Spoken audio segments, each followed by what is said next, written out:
The main city glowed beneath the storm of neon signs, flickering and buzzing. Through those wet and busy streets, a black, unmarked cruiser sliced the night apart. Engine growling, tires splashing through puddles of water. Inside were two brothers, Charles and Troy Smith. Narcotics detectives by badge, criminals by choice. They were the kind of men who blurred the line between law and lawless until it disappeared completely. On the outside, they looked like cops. On the inside, they were just another pair of hustlers with better parking privileges. The rain drummed against the windshield as their tempers boiled. They argued like thunder and lightning, both too proud to be quiet, both too guilty to be right. Charles, the younger, thinks the world owed him an apology. Troy, the older, had the kind of face that looked permanently disappointed. Their words cut through the hum of the engine, angry, fast, and filled with years of bad choices. They weren't arguing about money this time, or power, or who got the bigger cut from the last drug bust they forgot to report. They were arguing about survival, because the word on the street was that Jock Arroyo, the man who paid them to look the other way, had finally sold them out. Jock Arroyo, the city's drug king, the man everyone feared and everyone owed. For years, he'd used the Smith brothers like tools. They took bribes, framed rivals, buried evidence, and smiled through it all. But now the whispers were clear.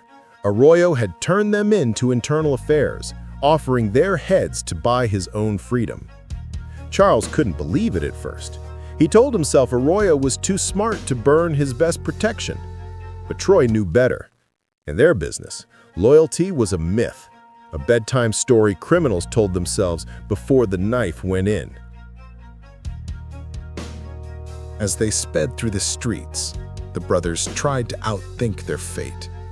Troy's idea was as brutal as it was reckless, to take Arroyo out before the law could take them. He wanted to plant a bomb under Arroyo's cars, make it quick and final. But Charles couldn't stomach it. He said a move like that would bring the whole city's wrath down on them, cops and criminals alike. He had a different plan, to fake a suicide, make it look like one of them had cracked under guilt, leaving behind a confession that would muddy the trail. Troy called it cowardly. Charles called it smart. Either way, both knew they were out of time. They turned down a narrow alley that led to Arroyo's building, a converted warehouse guarded day and night by men with guns, nerves of steel, and loyalty bought by cash. But something was wrong. The alley was empty. No guards, no lookouts, no sound but the rain. Troy killed the engine, and both men stepped out. The air was heavy, sour, charged with the scent of something unnatural. They approached the steel door slowly, their instincts sharp, their nerves screaming. Then they saw it. A body sprawled near the entrance, eyes open wide, face twisted in horror. It was one of Arroyo's top enforcers, the kind of man who didn't scare easily. And yet, whatever he saw before he died had frozen him in pure terror. Weapons ready. Tables overturned, walls riddled with bullet holes, shattered glass everywhere. Blood trailed across the floor like someone had painted with it. The smell was metallic and sharp, mixed with something rotten. Every step echoed through the emptiness, a reminder that whatever had happened here hadn't happened long ago. They found more bodies. Arroyo's men, sprawled and broken, some clutching weapons, others frozen mid-gesture as if they'd been struck down before they even knew what hit them. And then, at the center of it all, they found Jack Arroyo himself.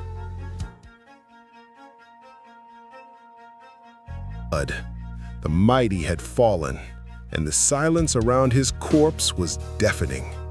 For a long moment, the brothers just stared. All their anger, all their fear, all their plans, useless now. Someone had already done the job for them. Someone faster, crueler and far more dangerous.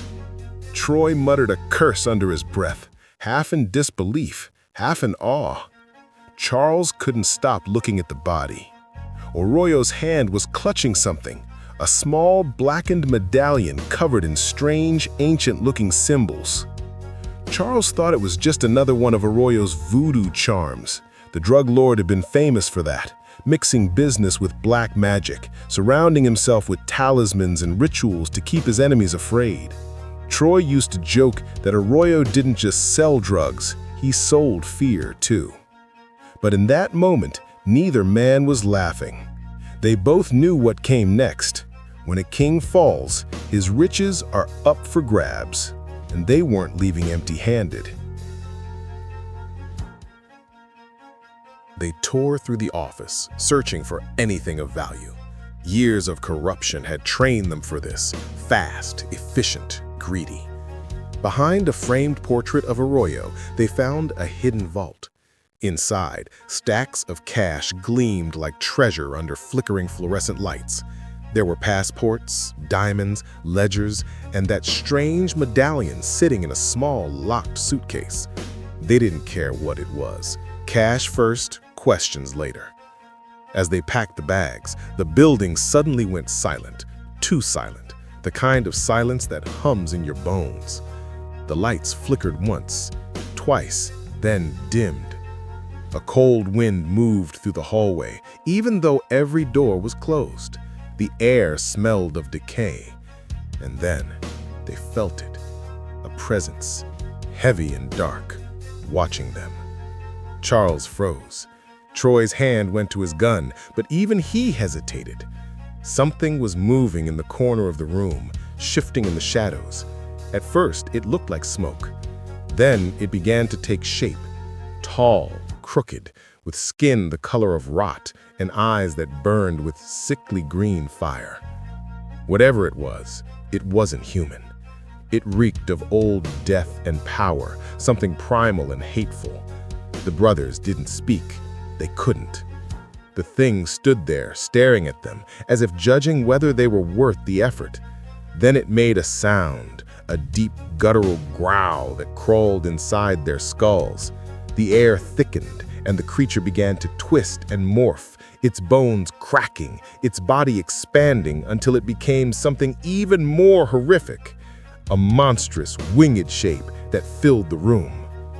For a moment, the brothers thought it was going to attack, but instead it let out a roar that shook the walls, then burst apart into a cloud of black smoke, vanishing into thin air.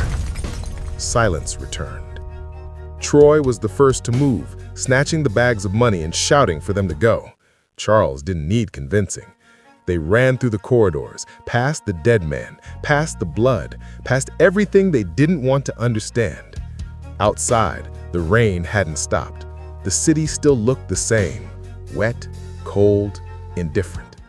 But something had changed in them, something deep. They threw the bags into the cruiser, slammed the doors, and sped off into the night, tires screaming, hearts still pounding. Neither of them spoke. They didn't have to. Behind them, the warehouse stood quiet, a tomb for a king and his kingdom.